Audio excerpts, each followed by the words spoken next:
Welcome to those who are after dialing in.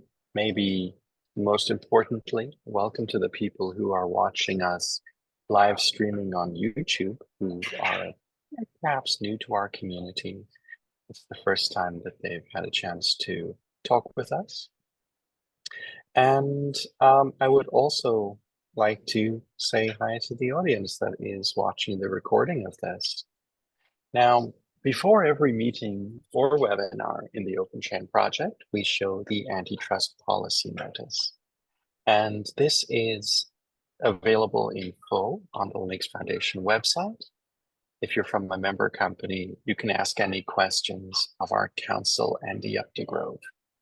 The short version is the antitrust policy notice is designed to give a clear way for everyone to get together and chat about things and feel comfortable.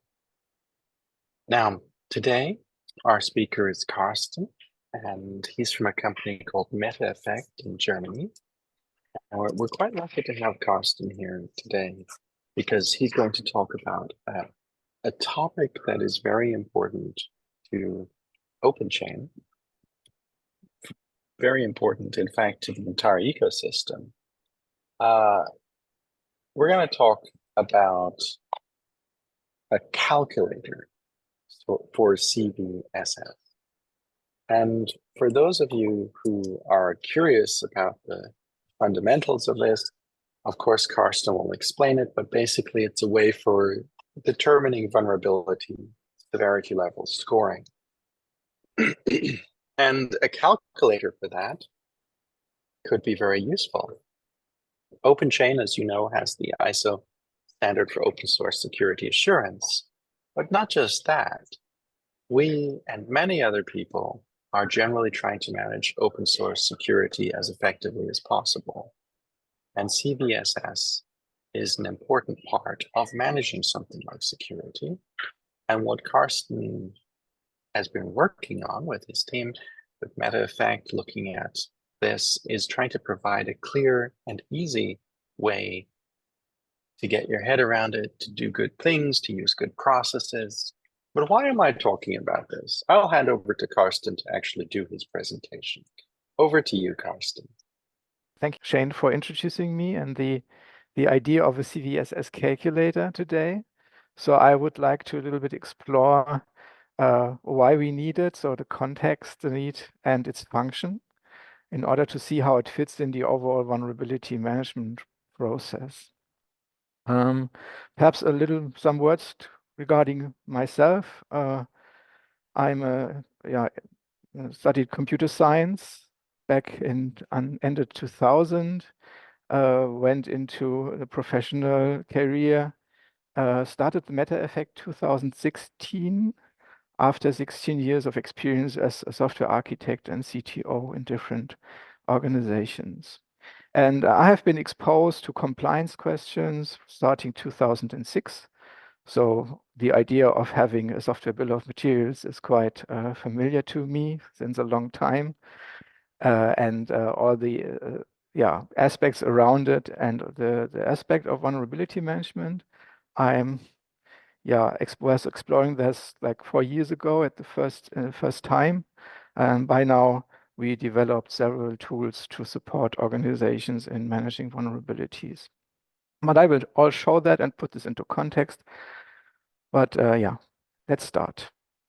So first of all, a CVSS calculator, what does it mean? What does CVSS stand for? Or does it mean to start with? Yeah. So CVSS is the acronym for a Common Vulnerability Scoring System. It's a set of specifications provided by first.org. It has a long history already. So the version 1.0 was provided around 2005, so almost 20 years ago. Then this specification was also selected for further elaboration and providing the standard for vulnerability scoring. And the next step was that version 2 was launched in 2007. Until then, a lot of feedback has happened. The whole concept was revised. And I think what we currently understand as CVSS was initiated really with the version 3.0, released 2015, with a minor update in 2019. And quite recently, last year in November, version 4.0 was released. What's perhaps important to note here that CVS 2.0 to CVS 3.1 is currently used in the NVD. Yeah? Because the 3.0 and 3.1 are quite similar, we only differentiate between 2.0 and 3.0, 3.1 vulnerability CVS vectors in the NVD currently. We haven't seen any CVSS 4.0 score being used in the NVD yet, but I think that can happen anytime.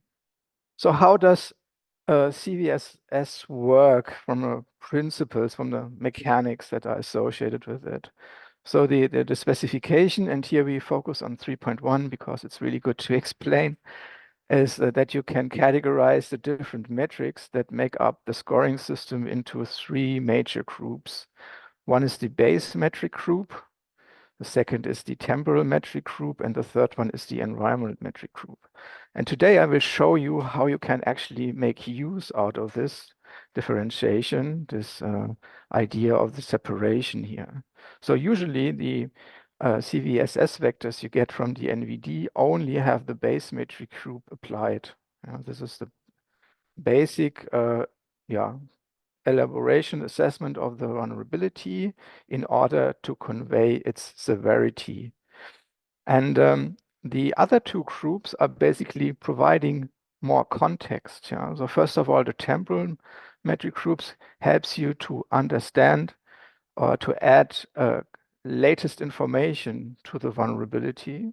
So if there is new information around whether the vulnerability was exploited, or whether the report is in questions or the report confidence dropped or something like this, then you can adjust this. And the third part, the environmental metric group, can be used to provide context on where the affected software component is used in. So this may reflect your deployment scenario, whether you have an IoT device, whether you have an application running in a data center with a thick security perimeter, or other constellations. So how does it in principle work? There is this specific flow very centrally elaborated in the specification of 3.1. So as I already mentioned, you have on the left-hand side the base metrics. And then in order to get a contextual score, you add temporal and environmental metrics. And adding means, so basically the CVSS is based on these metrics with individual that is represented in a vector string. So the vector has all the different dimensions of those metrics incorporated. And from the vector string, you can compute by defined rules the CVSS score, the score of severity. Why is this useful to us? Yeah, and I'm always speaking from a world where we try to automate things. Yeah, so we want to automate vulnerability assessment. We could argue in the first place. So so I try to convey this in this slide here. So we start off with a vulnerable software piece, and we know that there is a CVSS vector based on the base metrics. So we call that on our end the initial CVSS vector.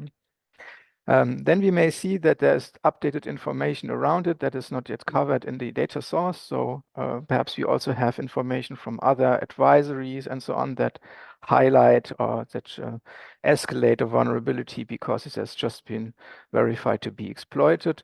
So you can use this temporal information to extend the initial CVSS vector. And when you are in the situation that you have embedded your product somewhere, or where you have control over the solution on your customer side, you may also model the understanding of the operational context of the deployment scenario. and this gives you the environmental information. So putting it all together, so the initial CVSS vector is associated with the initial score. Now applying those two steps, basically bringing in new information or updated information and putting in the information where the software is operated in, or the context, you basically combine a vector, yeah, based on the initial CVSS, the temporal information, and then you create a context score that adjusts the vulnerability to your specific context. And here on the right, we summarize that a little bit to make this very explicit. Context score is a contextualized rescoring of the vulnerability, and it represents the severity in the given specific context. So in order to make this a little bit more visible, here is kind of the base vector for log4shell. We will not go into the details right now. We will show this later on the calculator. This is far easier to explain as here. But this is this vector here yields a initial score of 10.0, which is the maximum score critical. And when we look at this base metric vector, we can add new information, temporal information to it. We can say that this is confirmed, this is actively exploited, and other information. We will look into the depths later. And we can also say, well, in our environment, we have a separated network. There are gateways which protect us from external access or uncontrolled access. There's also a level of, let's say, authentication in between. So that adds to the environmental information. And based on that, you could combine a modulated score, let's say 9.1. However, in this particular context of log4shell, all this does not really help. So you're not safe yet. Yeah. So the severity remains on a critical level. So this is the basic mechanism how the CVSS schemes, the specification works, and the different versions, they all have different, let's say, focus or the different on the different factors you have variation. So while the CVS 3.0 is really easy to understand, I would say the CVS 4.0 adds a whole lot of detail that we also first need to process. Yeah, but we will also see that in a minute. So there are existing calculators out there. Let's call them official CVSS calculators. So from first.org themselves, there are calculators for the current supported versions, 3.0, 3.1, and 4.0. I made a few screenshots here on the right-hand side so you get an idea, but you can also look at them. And from the NVD, also from the NIST side, there are also calculators available.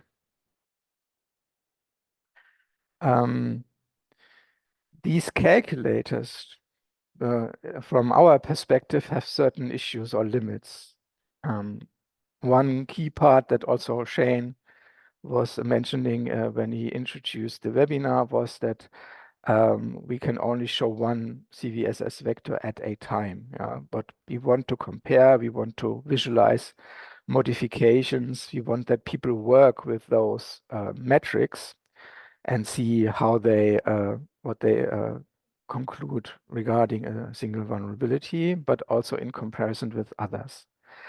So, and this is also the second point. We also want to have a kind of qualitative comparison of score metrics. People should start to understand how the different settings have an influence on the resulting score. And what was most annoying for us, so we integrated the existing calculators into our applications. I will also show that later.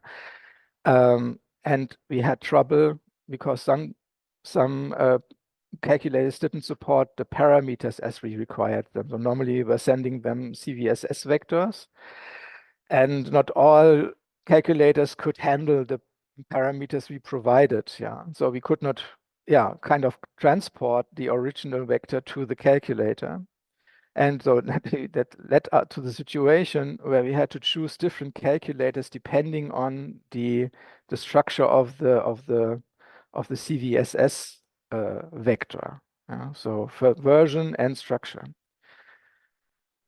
Can calculators use different expose different usage patterns and visualizations, partially no visualization, and the other. So we tried also to yeah, resolve that, but the feedback from NIST and FIRST was kind of non-responsive. I think they currently have different other availability issues to catch up first, and so the calculators are not their first citizens.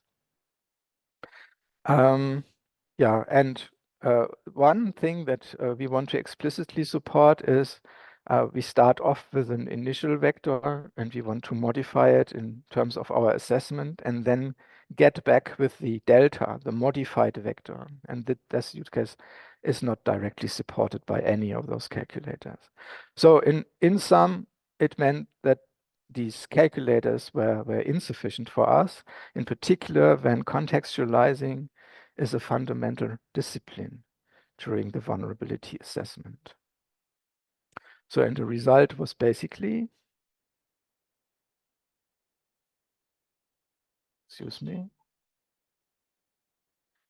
that we provided our own CVSS calculator, kind of being able to ingest all the parameters that we require and being able to visualize the different specification versions in on one screen. And now let's show this. Prepared a little bit of demo here. So this is the calculator with which you start when you simply open this URL that is provided also in the slides. You can now add different new vectors just by clicking here. For the demo, I would like to hear from the documentation, the usage guide, load some demo vectors. You may already have seen these screenshots. So you can basically jump through these different scores. You see here the CVSS vector in its full beauty. You can see the visualization here. We use a radar chart to kind of visualize the different dimensions of the metric. And you, of course, can find out what all these metrics mean. Yeah, so here by mouse overing the different details. This is also a feature that we kind of cloned from the existing calculators. You get a full explanation of all the different metric parts. And as you can see, these look quite different from different versions. So this is 4.0 in its full beauty. But you can find out what these individual things mean. For 4.0, it's worthwhile to mention that this is particularly designed so that many stakeholders from their perspective can put in their assessments. But in order to explain the calculator from scratch, we start off anew. We create, I mentioned this is best to explain, a empty 3.1 vector. So you see nothing at the moment. This is intentionally. And now we start setting the different metrics. But let's start with base first so that so here, for example, this configuration, this is kind of the worst case. This kind of selects the maximum severity, and you see from the radar that everything is maxed out from a visualization point of view. And now we can simply clone this vector. This is again comparison thing and start modifying it, the clone. Yeah? For example, we can show you how the temporal metrics work. So the temporal can only be used to reduce the score. It's not increasing the score. If I select these, you see that the severity only changed marginally. But now you can, for example, say that okay, the exploit code majority is unproven. And you see a little bit this delta here in the visualization and the drop from the 10 to the 9.0, how this influences the vector. The same is true for the remediation level. Once there is an official fix, you see a little drop. Good, so the temporal can only be used to reduce the score, basically outlining that the exploit, let's say, is not mature enough. But let's stick it to this like this. And then there's the environmental. Here we modeled that this vulnerable software could be attacked from the network. So the attack vector is network at the moment. And when you would say, well, my network is closed for the outside, nobody can enter it, then this would be an adjacent network. And again, you see how this influences the vulnerability. You could even say, no, to exploit this vulnerability, you have access to the physical device. That would impose a kind of a complexity to the adversary, and because he must get hold of the device itself. So that is that part of the vector. Good. I think that should be sufficient for the time being. Let's make another one. Because we always use log4shell because it's everybody knows it. You can also query here in the calculator the NVD directly. You can import, so to speak, the vectors from the NVD. And you see here, for example, that there are already two vectors assigned to the NVD, one on 3.1 level and one on 2.0 level. Now it really depends on your company policy how you assess things, whether you want to ignore the 2.0 in favor of the 3.1, or whether you want to stick with both vectors and want to treat them both in order to be safe.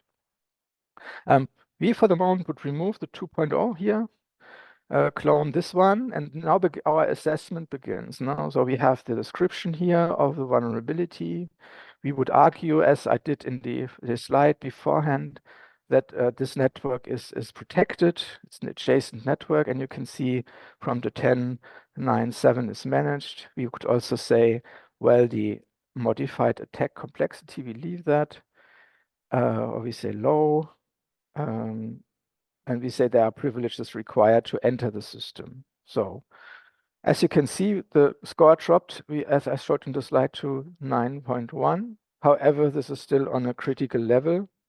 If you would now say, for example, well, this is just our, I don't know, our system to manage the canteen calendar, what is on the menu in the canteen. So there's no confidentiality, there's no continuity, and there's no availability. We could argue about integrity because people will complain if an adversary would show another menu there, they would be disappointed. So we say that at least low. And you see how that drops then your vector here. So regarding your menu schedule for the canteen, the log4shell, assuming that boundary conditions here as we modeled them in the CVSS vector would be on a medium level, so or just medium level. Good.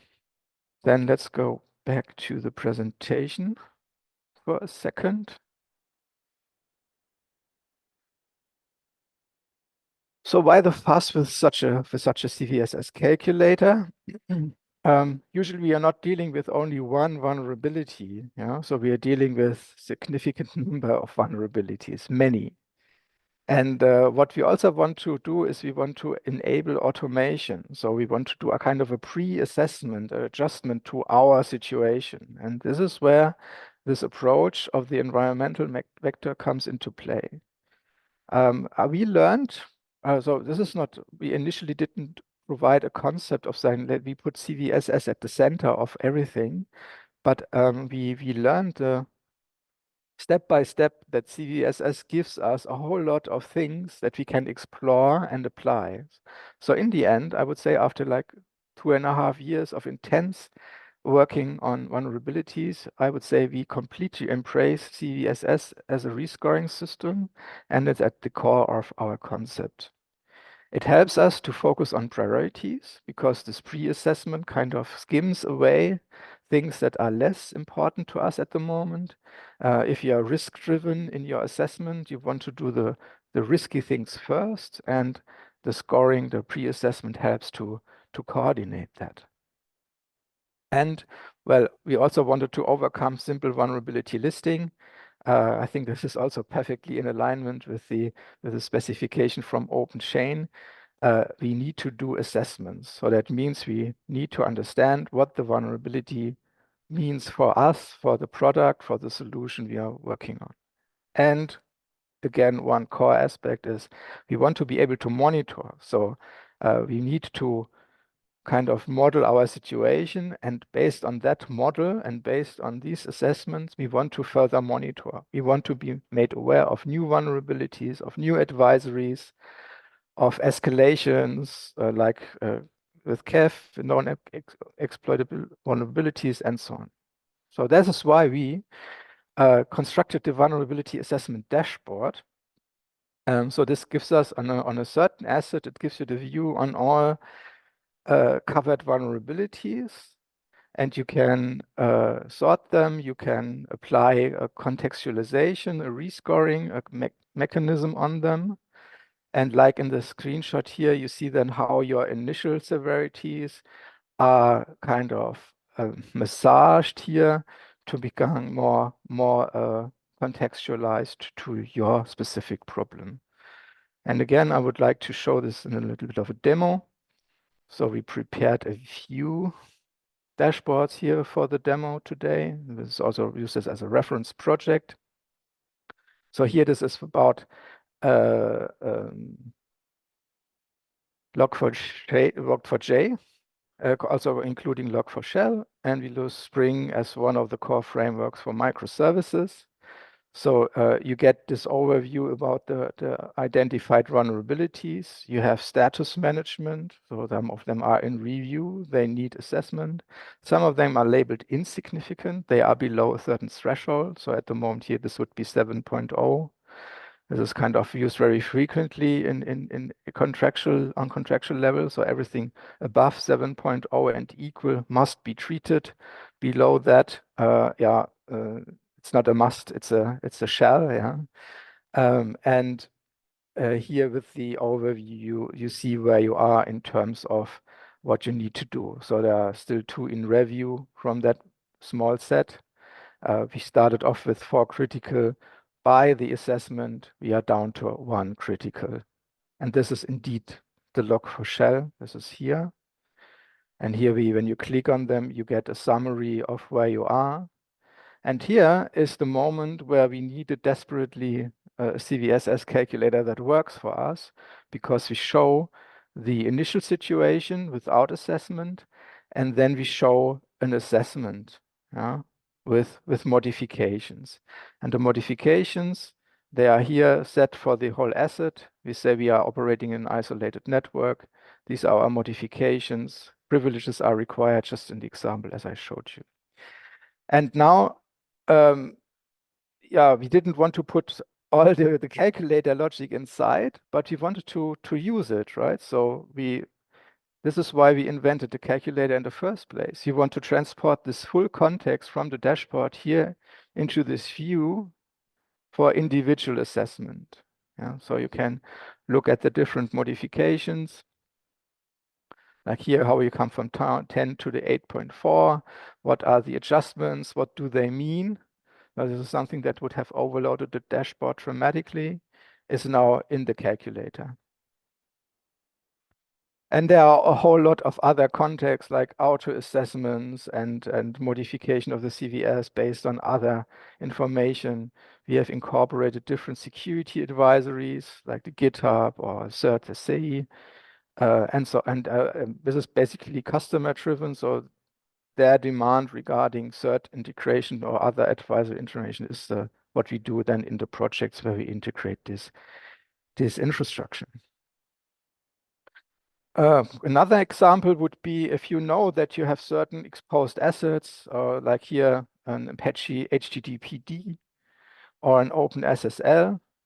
Um, we can also put that into a BOM, an SBOM, and create dashboards based on that. So you can see also the timelines here. So what version is affected? This is with the orange dot. What version are we using? These are the blue ones. And you can see perhaps there's a better choice here. You should definitely upgrade your version. So this is the HTTPD view. And let's also check for OpenSSL. So this is also very interesting from a timeline.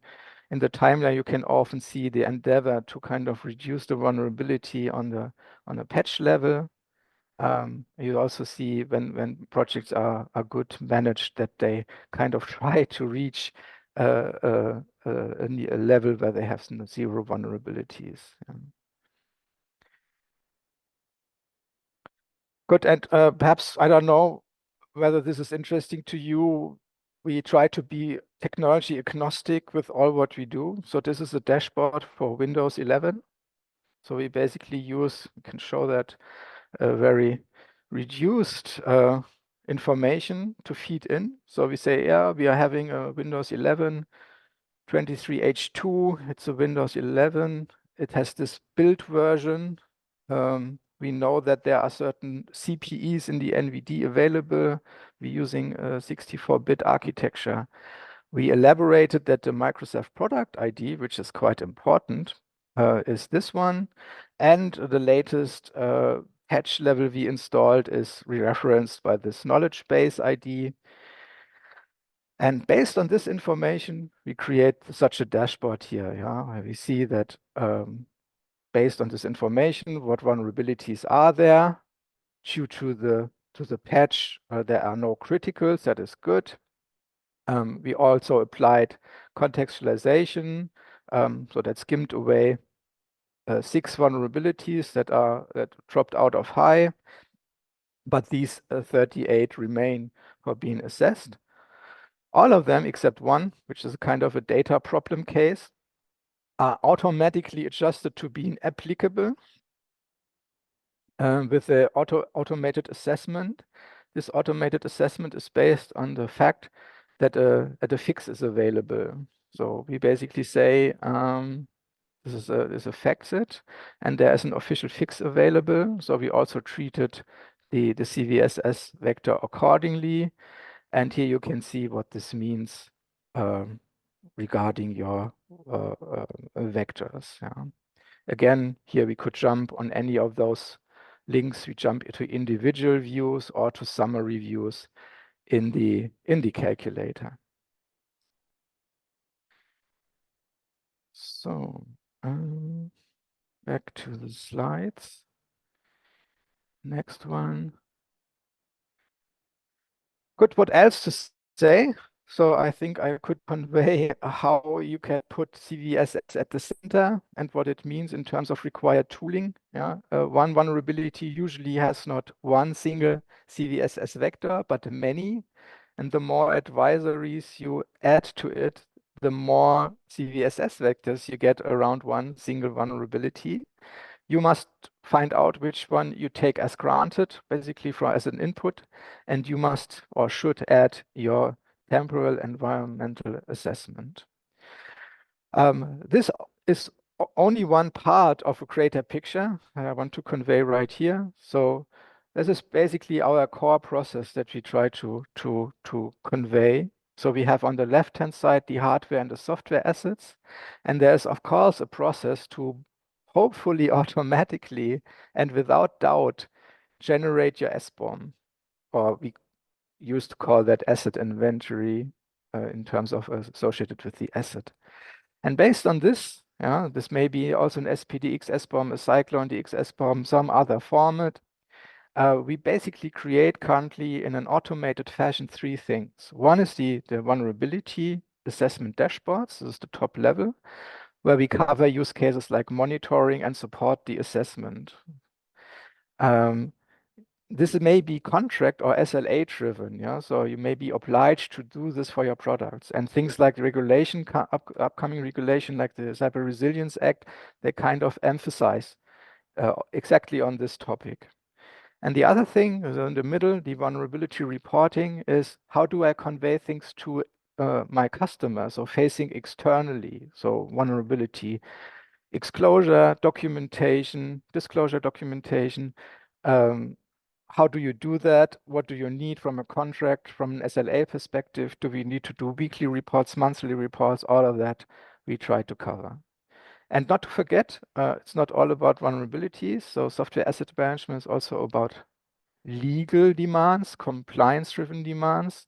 So you also have the compliance artifact as of a software annex, which describes your software, which lists the licenses, which tries to convey that you adhere to obligations from the licenses and so on. And this we regard in perfect alignment with the OpenChain. Yeah, so OpenChain is, however, on a high-level process uh, yeah, taking place.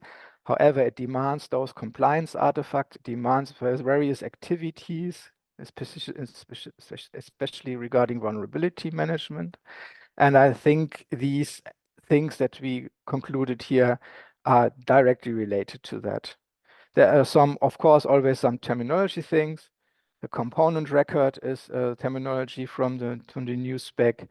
Customer agreement is also there defined, which is what we refer to as contract or SLA driven. Yet more, yeah, I think from a practice level, vulnerability assessment requires far more guidance. Even beyond the CVSS specification, people elaborate on profiles and so on, how to do that. There are some good proposal examples in the CVSS world, but I think industry has not yet concluded a normalized practice there. So what we currently do, we have written up a vulnerability assessment policy, which kind of, yeah, first of all explains how CVSS works, as we did today, and then provides an incremental risk-driven approach, how to tackle the problem in 8 different increments where we have kind of practices associated. And I think everyone will recognize that starting is really hard here in this domain. It's about having good SBOMs, so we call that qualified and comprehensive SBOMs.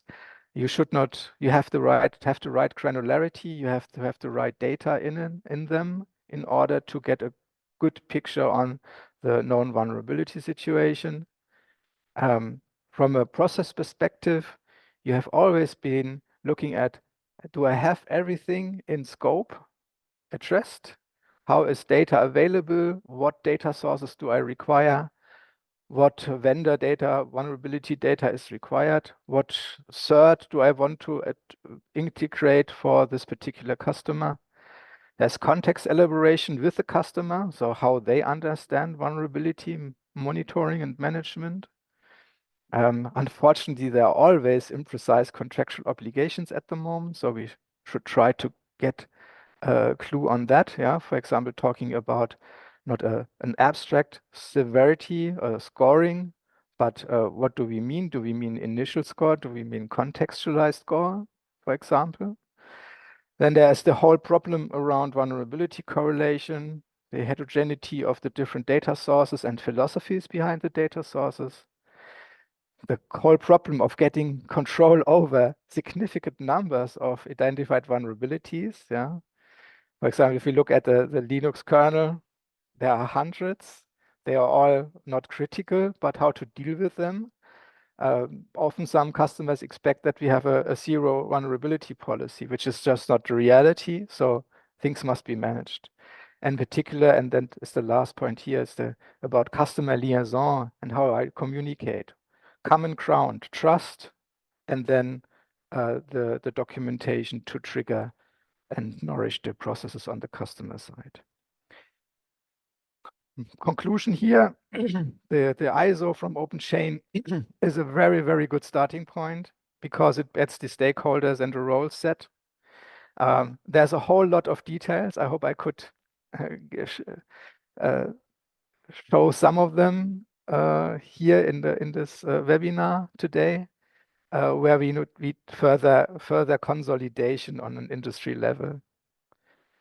And that concludes my last slide. Thank you very much. I hope I wasn't too fast, Shane. We can anyway, during the discussion and questions, go back to the different demo pieces. No, I think it was pretty good speed. Thank you very much, Karsten. And I do have a starting question. First of all, I want to say thank you for the presentation. And second of all, thank you for linking into how the OpenChain ISO 18974 is relevant. My question relates to the challenge of bringing companies into good management processes for security.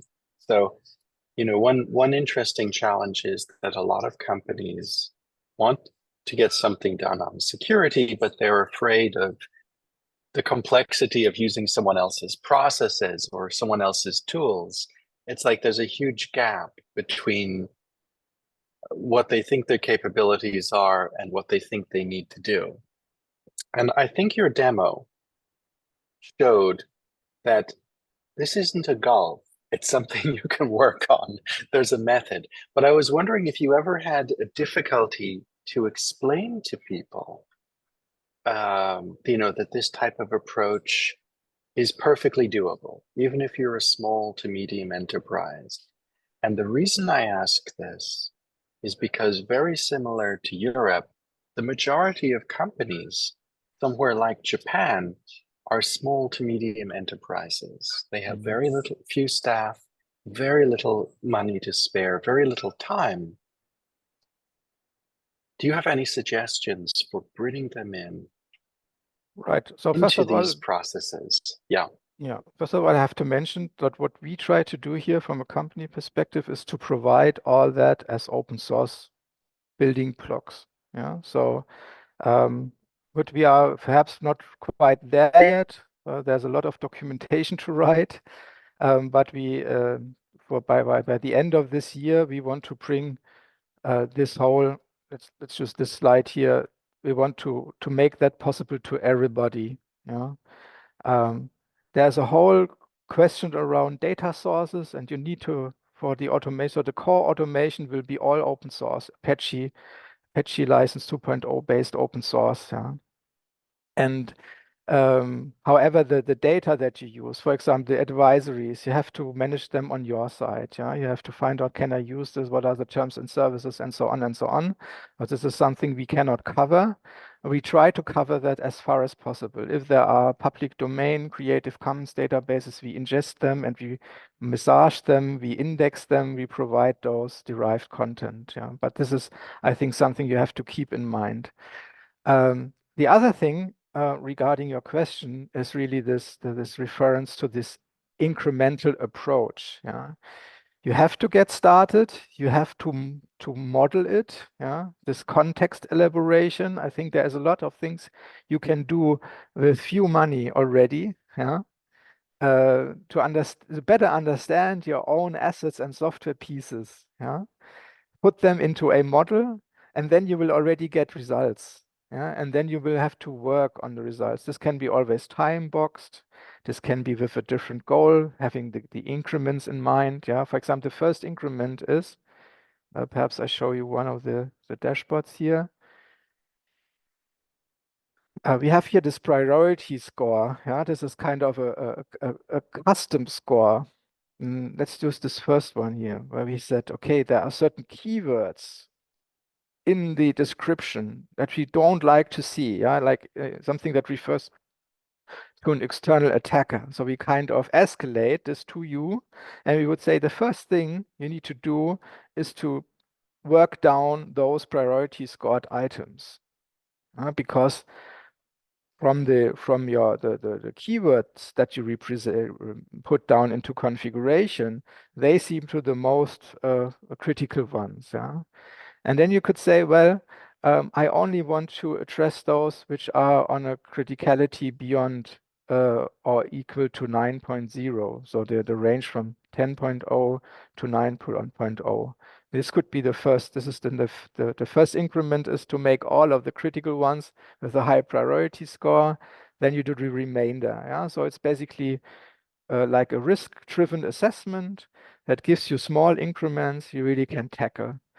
And once you have reached a certain level, you will try to preserve it. Yeah? So there should be no new critical coming up. If a new critical come up, assessment, yeah, and so on. But the whole setup helps you that already critical are potentially rated down because of contextual information. So I think that the whole setup gives you the opportunity to tackle this in small baby steps. Yeah. But at the moment, you probably need our advice and our services to make use out of these building blocks. And regarding correlation and data source integration. However, I think this is just along the path. Yeah. So if not we do it, somebody else has to do it. I hope this answers your There's a question. Yeah, no, it really does. And I think it's really important to help set context because most of the supply chain is small companies and most of them are struggling to work in this area. Now we have a second question in. This is from Ninjoji-san in Toshiba. Hey, Ninjoji-san. His question, it's in the chat. I'll just read it out. Is the CVSS calculator useful for VEX profiles in CSAV or BDRs in the NIST framework? But And sure, he's just then saying, yeah. yeah, Well, you can feed any. So there is a when you look at here, I'll just have to get rid of this bar here. No, can't. If you look here on the project on GitHub, yeah, so this is the whole calculator is there provided as Apache 2.0 licensed infrastructure. Credits go to my colleague Jan, who has done most of this.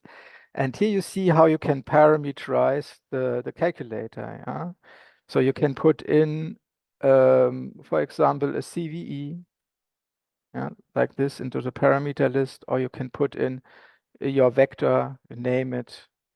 And so it means if you have a VEX document or a VDR or some other source of information that uses CVSS, you can probably easily compose a link into your instance of the calculator into our calculator instance and visualize it, yeah, without conveying too much information, yeah, on your particular case. Yeah.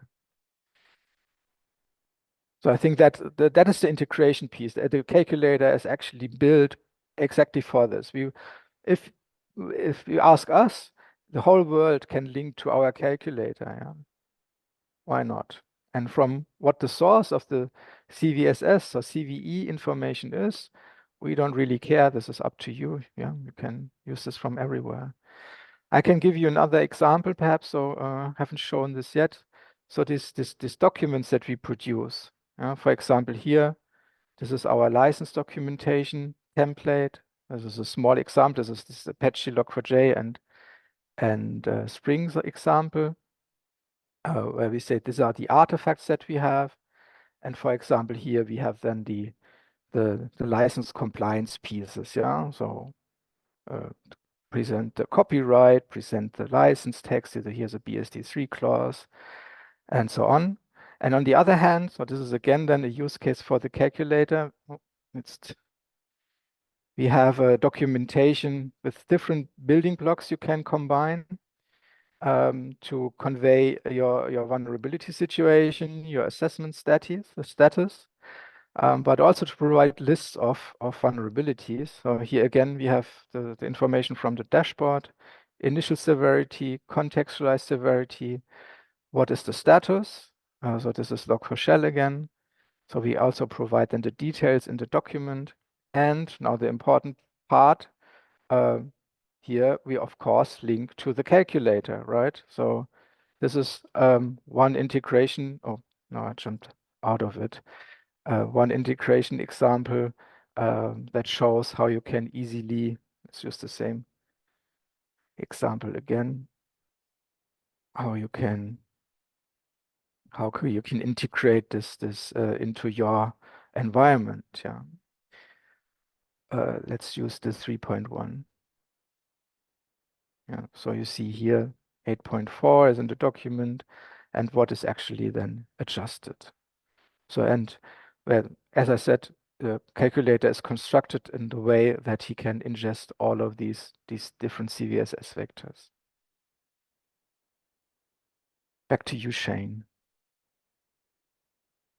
All right. I actually had a question related to something you said about this calculator is on a journey in terms of its development and its maturity, the amount of support you might need around it. Are you looking for contributors to help co-develop? How would you encourage people to get started if they thought this is interesting? I'd like to be part of this on the community side. Um, yeah, good. But first of all, we have our GitHub projects. Everybody is invited. Good. There are currently, perhaps we lack a little bit a decent externalized task management. So, but if somebody would approach us and say, "Hey, we find that interesting. Your approach, your methods are sound really good. We want to participate." We have a lot of work to do. Yeah. So we have a complete strategic timeline until the end of the year. Basically, Bitkom Forum in Germany. Shane, you know that. We want to basically be on stage and present the whole thing to the public in order to, yeah, kind of spread the news, create a community around, com collectively work on further elaboration. So Bitkom Forum, for those people who are new, is just a wonderful event in Germany. It's a great way to have practical information and network with people. So I just love that you'll be there. And I mean, on our side, I think I'll be sharing this information with a lot of people in Asia. I'm particularly interested in trying to make sure that, for example, our Korean community can have a look at this. You Mhm. might be aware of something called Fosslide, which basically is a portal that is calling various tools. And it calls things like scan code and so on and imports it. So, I'm thinking in Korea there might be some interest in how this type of solution can be called and included in larger portals and collectives of open source Mhm. management. But perhaps But one this is philosophic item. We come out of a customer environments where we have very strict information security boundaries. Yeah. So all what I showed you never uses any cloud service or something like this. Yeah. So we kind of mirror the whole vulnerability information locally, very context-free, let's say. And there is no external service contacted while we produce all of this work, yeah, these documents and outcomes. We see a whole lot of potential on collaborating on metadata that may be kind of detached from the original finding in the, let's say, private assets of a company. I think that is to kind of compare these approaches. Yeah, so we never expect people to push information online. We are not trying to expose people to being monitored, to records tracking, and so on. So this is at the core of our philosophy here. Perhaps I think this is something to mention and to be aware of. Yeah. So for example, companies where we do vulnerability reports for, they consider vulnerability reports as confidential information that is not to be shared other to those that are in the stakeholders. They would never, for example, address or online information to query the vulnerability information and so on, because that would mean to hand over significant information to the provider of these services. Something to keep in mind. Yeah. a very important point, and especially in jurisdictions like Japan, for example, or our colleagues in China, there's a lot of sensitivity about making sure information is protected and segmented and so on. Now, I'm afraid we have run out of time on this webinar, and it feels like we're just starting to dig into this topic. So with your permission, what I'll do is I'll share around the recording, collect questions, and we can answer them on the list and so on. But, maybe we can do more demos in the future if you're open to it. Yeah, sure. That's when we prepared the webinar, we had to put also topics aside because that would cover another hour. I think we have material for 4 hours left. Yeah, Yeah, and if there is interest, and if there is an audience, we are happy and grateful to have the opportunity to present here in this audience. that is fantastic. And we will come back to this. Now, we do have an audience on YouTube as well as on Zoom. And I just wanted to say, if you're watching us on YouTube, there's no limits to people watching on YouTube. It also means I don't know who you are. So if you're watching this and you have some questions, you're new to us, just go to the OpenChain project website, click participate, and just be part of what we do. And you can email Karsten here, as you can see on the screen, with questions. And if you just want to dig deeper into this, let us know, and we'll arrange another webinar with follow-up. And meanwhile, Carsten, I'll connect you with the Korean community and our broader communities in Japan and China, in case people want to ask you more questions as well. And we'll share the recording far and wide on social media, probably tomorrow or the day after. Very cool. Thank you for having me. Highly appreciated. And I wish you all a pleasant day. Take care, If Carsten. it's not Have a already beautiful over day. on your end, right? It's 7 p.m. So if I was young, I'd say no, but I'm not young anymore. So I say I'm done. I'm going to bed. Right. So Take looking care, forward to Carsten. stay in touch. Yeah, you too. And have a beautiful day, my friend. Thank Take you. care.